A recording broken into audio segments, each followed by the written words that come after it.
everybody, and welcome to the Spoiler Warning Podcast. This is review number 825 with our review of Nirvana, the band, the show, the movie. I'm Christopher Schnese. And I'm Stephen Miller. And if you're joining us for the first time, the Spoiler Warning Podcast is a weekly film review program. Each week on the show, we're going to dive in, debate, discuss, and argue over the latest films coming to a theater near you. This week, we already had a review of quote-unquote Wuthering Heights, and now we are talking about, as we said, Nirvana, the band, the show, the movie. Stephen Miller, before we get started, we have to make a decision right now in real time on the podcast. Nirvana, the band, the show, the movie is a film that has, we could say, many, many layers to it, kind of like an onion. There is the historical stuff about what Nirvana the band is, or Nirvana the band the show is.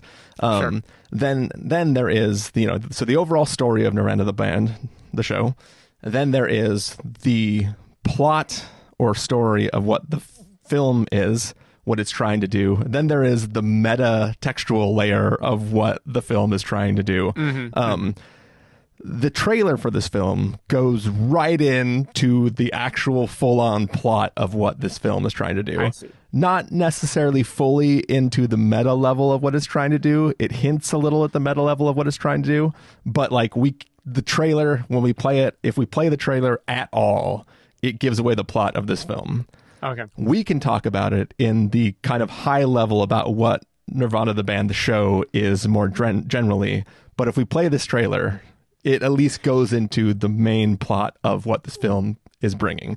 So is the game time decision, do we leave the plot for spoilers, or like is that kind of what we're trying to figure out? Yeah, Because I'm okay with us doing super high level, vaguely what this is about, what we felt about it, and then assuming this will be a lopsided episode that lives mostly in spoiler territory. Yeah, like we could hold the trailer for spoiler territory and just talk about what Nirvana the band, the show is. Let's do that. Okay. Then okay, cool. That sounds good to me. Then my next, what would have otherwise been the opening question for you, if there was a trailer that didn't give that much stuff away and we didn't care about that, would be how much differently would this film have hit if we would have caught this at TIFF while we were there? I kept thinking while I was watching this movie how sad I am that I didn't push us to prioritize it as a screening. Like, I think it was a Midnight Madness screening in particular, which is just perfect. This is not only a movie set in Toronto, this is a movie set in basically the 3 blocks of Toronto that are where we spend every waking moment when we're at the film festival. I am so sad that we did not see this in Toronto. Yeah, like it was on my short list of things to see. Yeah. But for reasons that I didn't have any context for wanting it there, it was just like, okay, this sounds interesting based on the description.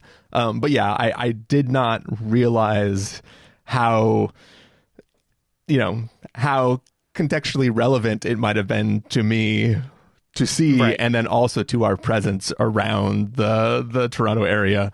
So it would have just been very interesting to have watched it in sort of real time there, to have been there to watch it. But I'm very sad that I didn't do that.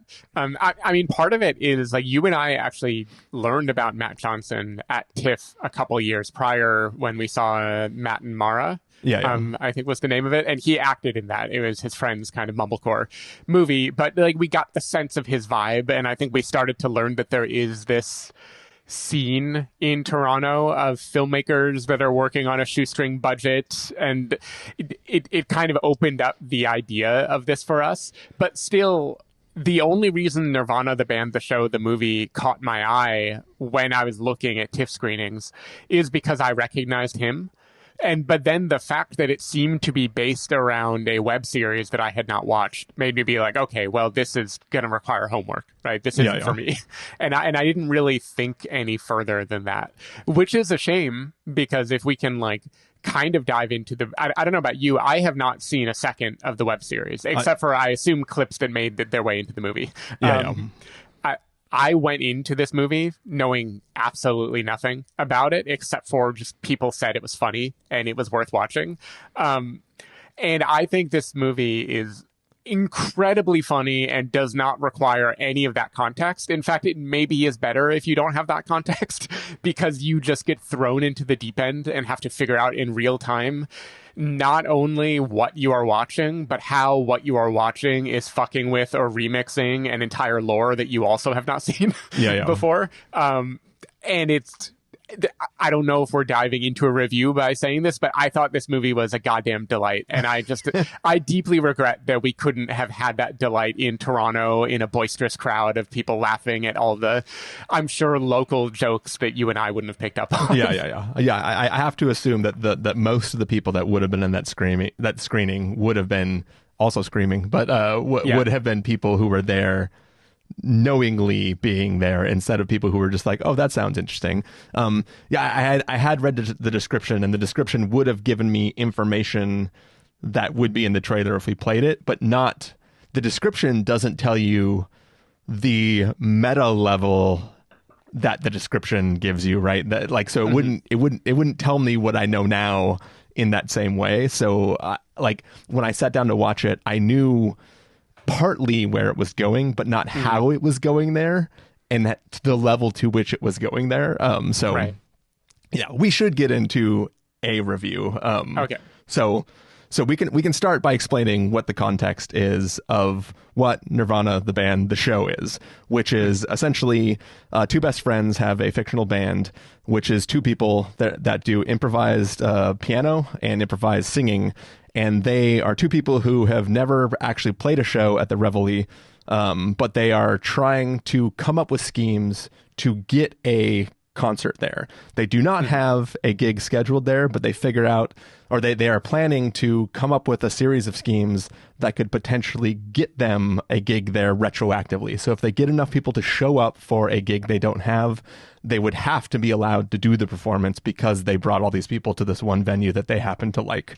And the entire premise of that web series is this, I guess, a series of schemes trying to get a show there. And this film is a film culminating in a potential really big scheme that could potentially get them like, hey, we've been doing this for so long. We have one really, really big scheme that we want to do that could potentially get us the show. And then that leads to all the hijinks that are in the film that we're going to lightly talk about and then get into spoilers, because the potential brilliance that we're going to talk about of this film involves a lot of spoilers. So let's get into the review now and then quickly segue into spoilers, because you just have to talk about this film. So Stephen Miller, what did you think of Nirvana, the band, the show, the movie? I loved this movie. It has been a while since I saw a comedy that makes me laugh this hard while also making me do some digging in real time to understand, like to reverse engineer where the jokes are coming from. I found this movie to be a brilliant introduction to the sensibility of Matt Johnson and Jay McCarrol in a way that does almost zero exposition of who they are, what the premise of Nirvana, the band, the show is, but doles it out so perfectly that you can just catch up with them in real time. I thought it was great. I listened to a podcast afterwards where Matt said that they were heavily inspired by Pinky and the Brain in their notion of Nirvana, the band, the show, which makes perfect sense, except Pinky and the Brain are trying to take over the world. These guys are trying to land a show at a venue that I imagine is not that hard to just call and get a gig at an open mic at, which is part of the joke. The joke is they are trying to do this thing in the most Rube Goldberg way possible every single time.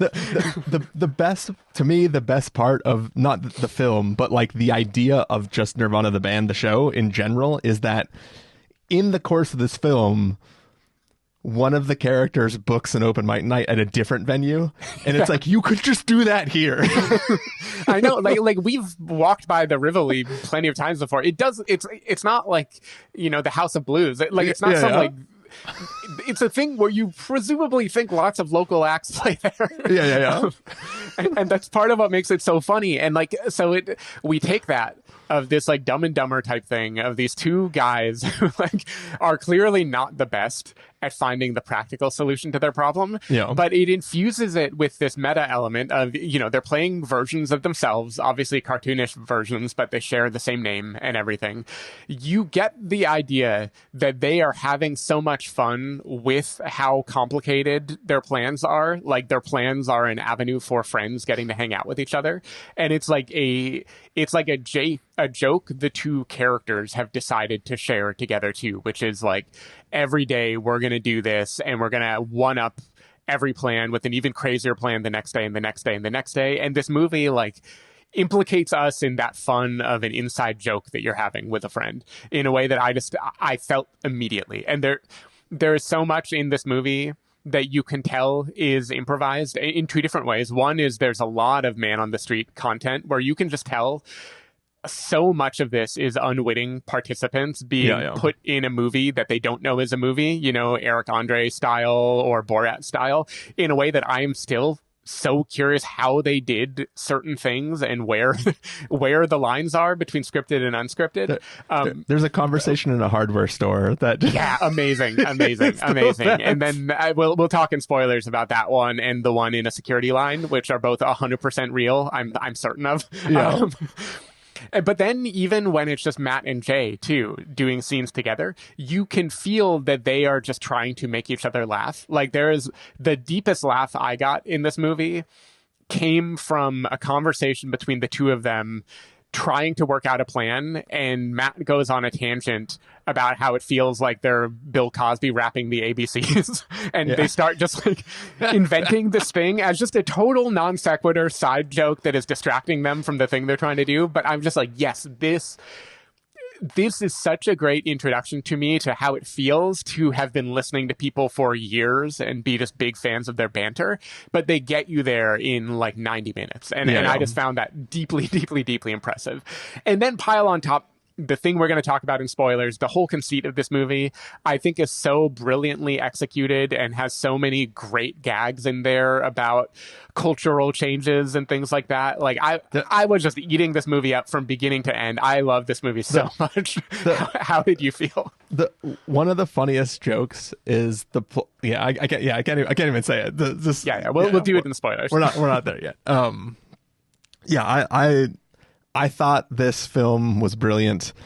I hate that we didn't watch it in Toronto, not just because we didn't get the benefit of being there, but like I watched it in a like a small theater with like 8 total people in it. So it was like there'd be like chuckles from like random parts of the theater. Mm-hmm. But this is one of those things where, like when you go see comedy and you're not even always laughing out loud because you're too intellectually stimulated by the humor of it, where it's like, this film didn't have me laughing the whole time because I was constantly going like, oh, that's fucking brilliant. Like that is so smart. And like, I just was constantly like blown away by just the thought and intelligence that was going into setting up the bit and the joke. Like they did not have to do the joke to the level they did, but it goes so far and so deep that I was just like,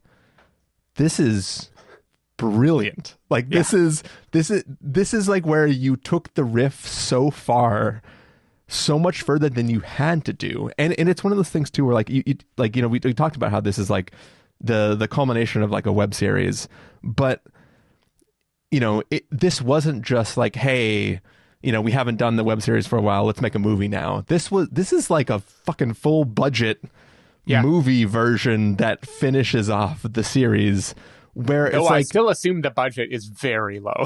It's low, but it's what's amazing about it. It doesn't feel low though. It feels like a full budget movie. You know what I mean? Like it like they had to like close down that whole main drag with the little monorail, not monorail, the whatever their version of Muni is, right? Like I assume that had to be closed down to film some of those scenes, right?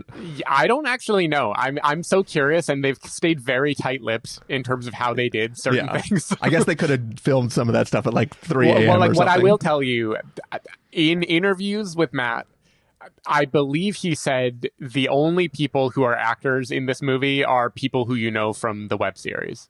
Okay. Like, which I haven't watched the web series, but I assume that means Matt and Jay and the camera crew. Yeah. And everything else, I believe, was filmed without necessarily having permits or the things that you and I don't know how the monitor, like the stuff you're talking about, that is part of the magic trick that I'm like, how the fuck did they do that? But like at the very least they had to recreate certain things as sets, right? Because I'm assuming they didn't jump off of certain things, right? Sure, yeah. So they had to rent we'll space. Get into it. I have I've listened to some interviews, but they've been a little tight-lipped, but I think they very cleverly used GoPro footage that actual guides have there when they went there, and there were some editing tricks and a little CGI to make stuff happen that didn't happen. I don't think that like the scene was not filmed on a set. But you're right, they needed to recreate some piece to merge it in with things that they showed later. We'll talk about it. Okay. Yeah, the way fewer things were staged than you think could be humanly possible. Okay. Supposedly. But yeah, I'm sure the budget was still like $1 million or $500K. Like they spent some money on this for sure. They spent more than they spent on the web series. The entire run of the web series. They had to. Either way, it's an accomplishment, right? Yeah. Goddamn impressive. It's really impressive. But anyways, it is a incredibly well thought out premise and story of what these characters were doing, and I was just constantly blown away by the upping of the stakes and what they're trying to do with this story. And yeah, this is a brilliant film, and every single turn it takes just makes you it just ramps up the stakes constantly and over and over and over, and the more the meta layers get deeper and deeper and deeper, the more I sit back and just go like, this is not gonna end. Like they're just gonna keep going more and more and more and more and more, and I just felt like applauding the further and further it gets. So yeah, brilliant film. Everybody should go see it. I don't know if it's playing everywhere, I don't know. I hope so. I hope it keeps rolling out. I've heard they did some podcast stuff just the last couple days, so I assume the rollout is continuing right now. Okay. Let's do some verdicts, Steven, and then we'll transition to spoilers. We'll play the whole trailer, and then we'll go into a full spoiler for spilled review. Spilled review? I guess that's technically... It's technically tipping our hands there. Sure. But for right now, Stephen Miller, verdicts. If you're going to give us a must-see, recommend the caveat, wait for rental, pass the caveat, or a must-avoid, what would you give it? Must-see. I loved this movie. I seriously think if we had caught it at TIFF, I might have tried to find a way to squeeze it into my top 10 last year. Like, this movie is just a delight. And also, while I was watching it, I immediately thought, this is the most Chris movie I've seen in a long time, and if he does not give this a must-see, then I am shocked. I mean, it was a pretty safe bet. I mean, it's funny. I was trying to explain the film to Jamie, and I had to explain multiple movies to Jamie. Mm-hmm. And then she's like, "Oh, you must have loved that." Yeah. I was like, yeah, it was pretty good. So yeah, it's a must see for me, obviously. Yeah, fucking great movie. Yeah, that is it. For people who aren't going to stick around for spoilers, let's go ahead and say goodbye to them with a little pre-spoiler goodbye. Stephen Miller, where can people find you throughout the weeks? People can find me at Blue Sky or Threads at sdavidmiller or sdavidmiller.com. People can find me at ChristopherInRealLife.com or ChristopherIRL on a number of social platforms. You can find the podcast over at thespoilerwarning.com, where you can find a bunch of the back episodes of the show. If you want to subscribe to the show, you can do so on Overcast, YouTube, Apple Podcasts, or wherever podcasts are found. And if you want to know when the episodes go live, you can follow us at twitter.com/spoilerwarning, facebook.com/thespoilerwarning, or instagram.com/thespoilerwarning. If you want to get a hold of us directly, you can send an email to fans@thespoilerwarning.com, or you can use the contact form on our site. Music for this episode will come from a track selected from artlist.io, so hopefully you're enjoying that. That music is going to fade up, and when that music fades out, we will be in full-blown spoilers, so watch out.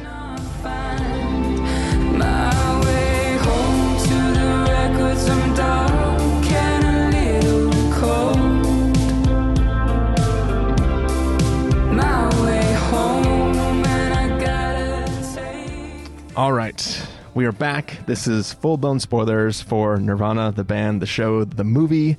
We are going to be talking about full-blown spoilers, but before we do that, we're going to play the trailer, which is the first bit of spoilers I guess we're going to get for the conversation we're going to have.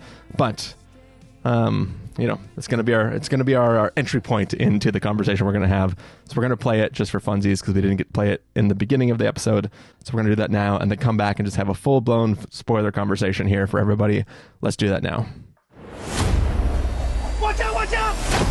What's going on here? It's just, well, this is actually kind of hard to explain.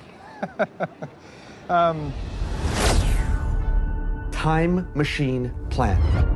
This is going to be the last plan you and I ever have to do. And as far as I'm concerned, Nirvana the band is playing the Rivoli tonight. We have the RV, deck it out like the DeLorean. Ah! So it's a full-time machine! Okay, watch this. Hold on to your butts!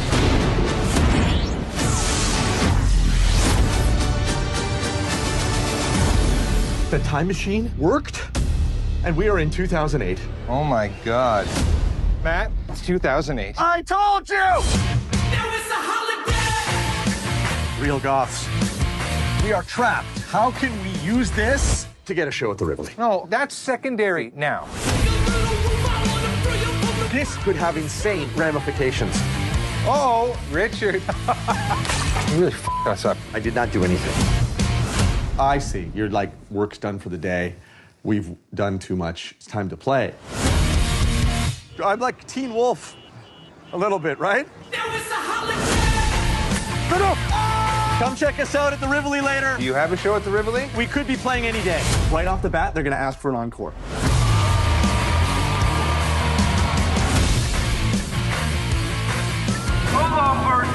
No!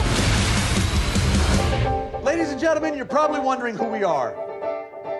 We are Nirvana the band. If you're watching this in theaters, thank your lucky stars. All right, so that was the trailer for Nirvana, the band, the show, the movie. Yeah, so two friends build a time machine. Accidentally, I guess. Go back in time and get stuck there. Had to find their way back to the future. Yeah, so where would you like to start, Steven? Gosh. The thing that I think is most brilliant about this time travel plot mechanic thing is the orbits piece. So I was trying to explain to Jamie why the orbits thing is so brilliant. And in the original Back to the Future, the DeLorean works on this plutonium. Right.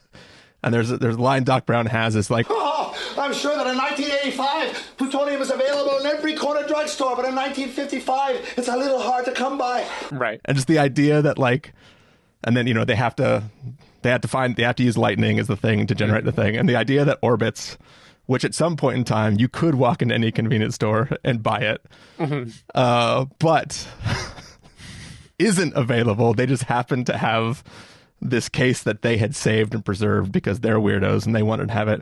But then the tagline being a bolt of lightning in every bottle. Yep. So it acts as the plutonium stand-in, but still is not supposed to be there. So it's still a rare thing. Like just the whole premise and conceit of that being the stand-in for plutonium, and that is the thing that makes the time travel possible. And then that being the stand-in for lightning. I couldn't even believe like how silly of an idea, but how genius it is to treat that as a thing that shouldn't exist in that time, but does and can be the stand-in. Like I was already like in love with the film just before all the other pieces start connecting to the Back to the Future and everything. Right. Like it it was great. I mean, like, all the Back to the Future connections were delightful. And it's one of those things where it calls its shot, you know what you are going to get, and then it's just very fun to see how much it pays off over and over again. Like, of course, at least I did, when they start on the CN Tower and then it becomes a Back to the Future story, I'm like, okay, I know this is going to be the clock tower, the lightning struck, and they're going to have to use this Back to the Future style.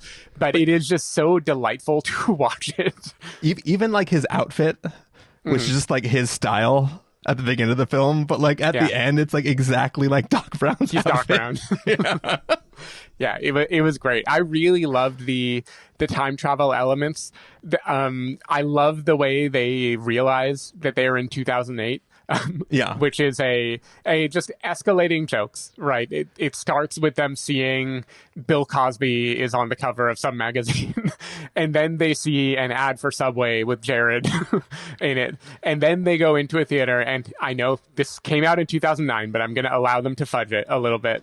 They're watching The Hangover, and the paging Dr. Effler moment happens, and the audience around him is roaring with laughter, and that's how he realizes, oh no. The brilliance of that joke too is because like there's so many signs, like everything is pointing to what the time is, but it takes that's the one thing that lets him know. It's like it's so good. Yeah. It's really, really, really funny. I mean, this movie just has so many delightful jokes to it. Like I talked before about how it has this sort of Eric Andre. A lot of this is real, and you don't really know how they pulled off filming with real people. The ones that I got the most kick out of, first of all, we already talked about the hardware store guy, the conversation where they're telling him they want this specifically to break a harness, and he's asking all these questions, and he brings up, even though it hadn't been brought up before, like, you might electrocute yourself if you'd use that to cut a wire. And according to Matt, at least in an interview, they had not brought up electrocution, and that was part of what inspired them to do the Doc Brown type thing with the story, was this guy's random non sequitur. Like, because that is their creative process, apparently, is they just go out. This movie they filmed over like 200 different days because it was like guerrilla style, so they could only get like a little bit of footage, every day when they went out, and they kind of just pieced it together. Like, apparently this started as an idea of a road trip across America, and it became the Back to the Future thing like way later in the process when they realized like that was the funny, I just love the flexibility of like pivoting your whole movie based on what strangers say or funny coincidences that happen to you. Just great. But then the whole sequence that follows, like because that scene in the hardware store is the first time I personally realized like, oh wow, this must be really just filming with real people, because the way this landed as a joke only makes sense if the joke is that they did it, they got this guy to say that. And then the CN Tower, you're watching footage in the security bag of a camera that he's been told to turn off but hasn't turned off, and we are watching these guys with parachutes under their jackets, like giant humps in their jackets, and a security person who is clearly 100% real and actually doing security at the CN Tower, asking about wire cutters and talking to his manager and never acknowledging the giant hump under his back.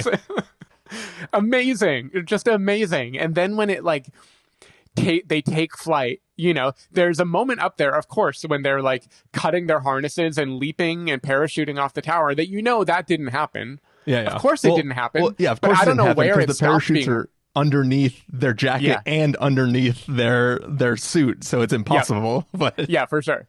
But like, so of course it didn't happen, but I don't know when it stopped being real, right? That's part of the magic of this movie, is you watch it and you're like, wait, how did you just turn a real thing into a cartoon? Like, I don't understand how you pulled that off. Also, it's wild that they just let people up on the edge of the CN Tower. Like, if any of that is real, that blows my mind.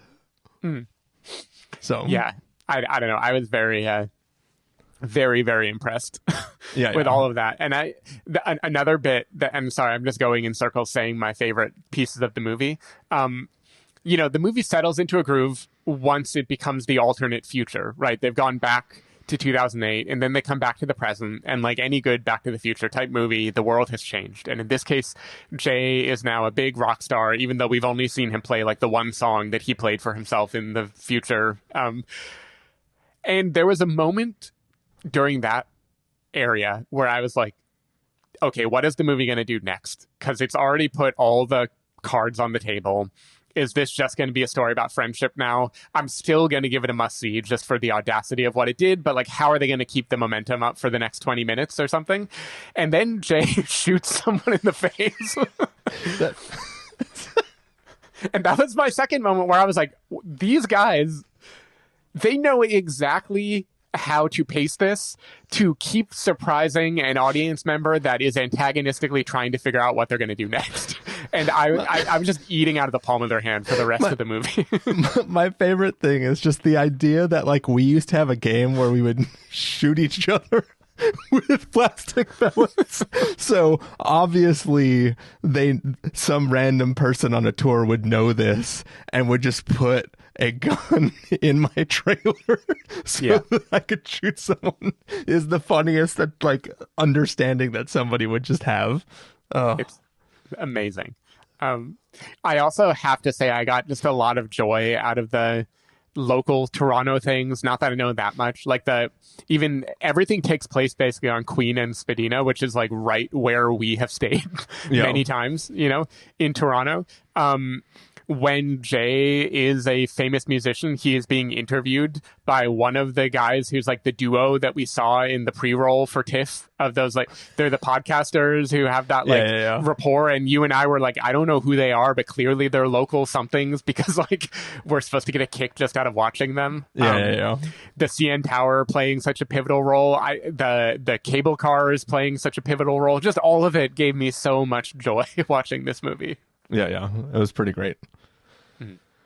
Oh, man. I also do wonder, they do the Back to the Future 2 thing where they are seeing themselves, right, in the past and interacting with what is clearly footage that they filmed for the original Nirvana, the band, the show back in the day.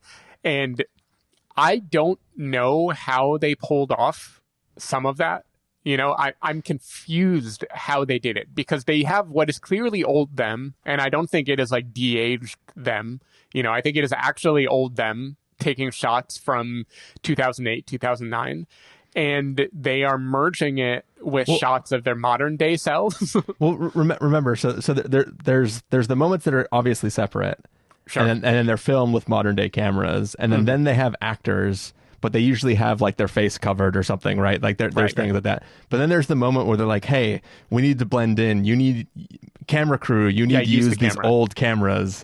And then they're just literally intercutting footage with it. And they're like, okay, so they're over there. And then they're cutting to the footage of them being over there and stuff like that. Yeah, I just feel like there's a sequence in their apartment back then featuring old Matt and old Jay and current Matt and current Jay, and I know they're never in the scene at the same time, and maybe they just had a ton of leftover footage. That I assume that's what it is. They had a lot of B-roll that they could use basically of just like they were saying something else or looking in another direction and they just dubbed different dialogue. But to me it was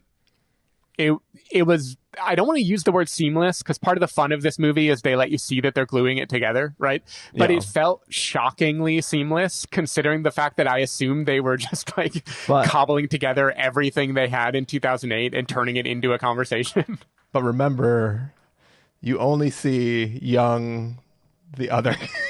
you don't.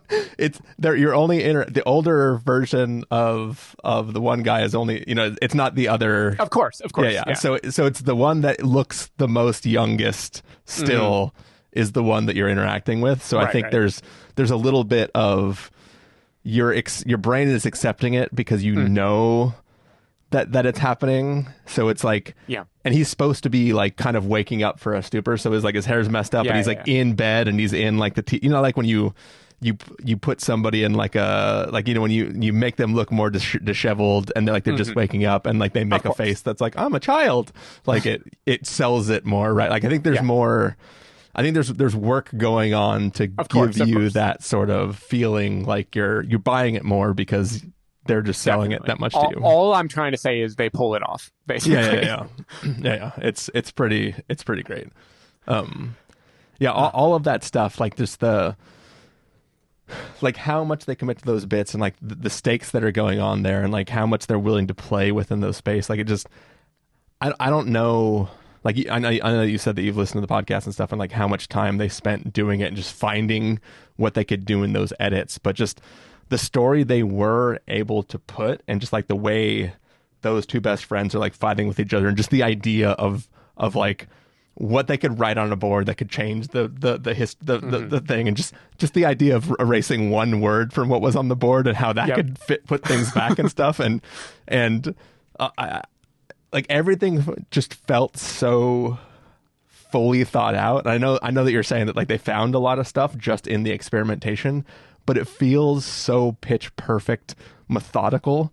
And I guess if you just spitball forever, you can come up with a lot of stuff, but it still feels just so perfectly thought out that it's just like you're like, God damn it. I think one of the hardest things to pull off in comedy is making a smart, dumb movie. And this is that perfect line of like the whiteboard erasing thing, right? It's like, it's so dumb, and yet the movie is so smart and playing in dumb territory at the same time and making you believe the dumbness while also seeing the 10 layers on top of it. Like it just like, this feels made especially for people who are fans of movies who like to kind of unpiece how they get made because this is just like endlessly entertaining to think about how they pulled it off. Like I can't remember the last time I watched a movie and then immediately took to the internet to try to find every interview I could to understand how they shot it.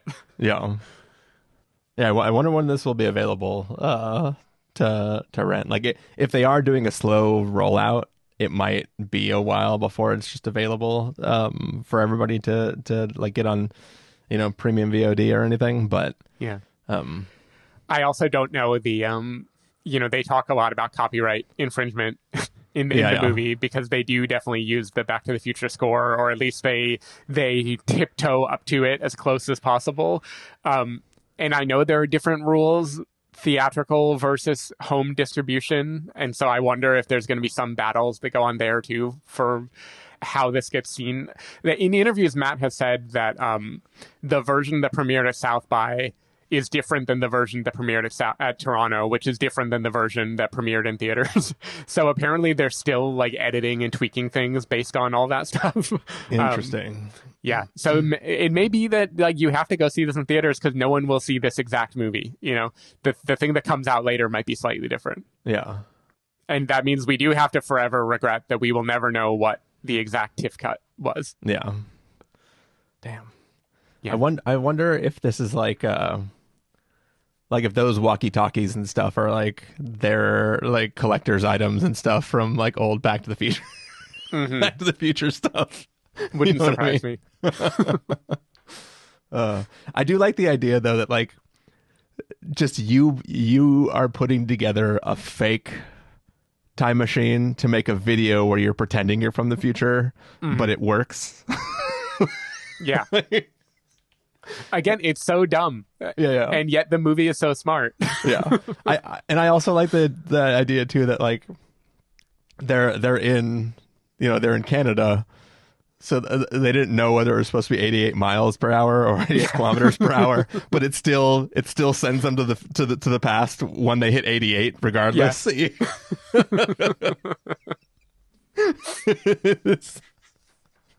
Yeah.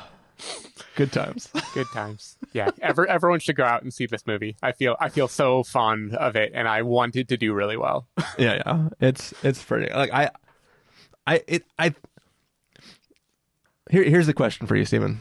Do you think somebody who's never seen Back to the Future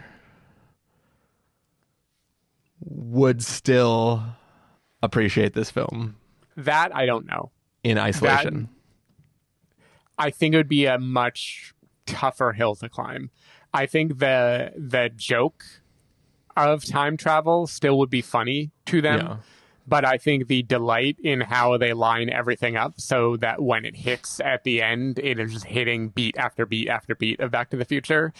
I think it's very hard to capture that if you haven't like watched the original series. Or I'll go a step further, like maybe if you didn't grow up watching the original series. Yeah. I think that this feels like a movie that was made by people who grew up with our cultural touch points, finding joy in getting to recreate them. And that's probably hard to bottle and give to someone else. Yeah. All right. Well, should we end on that? Yep. Cool. Well, take care, everybody. We will see you next time. Bye. Bye.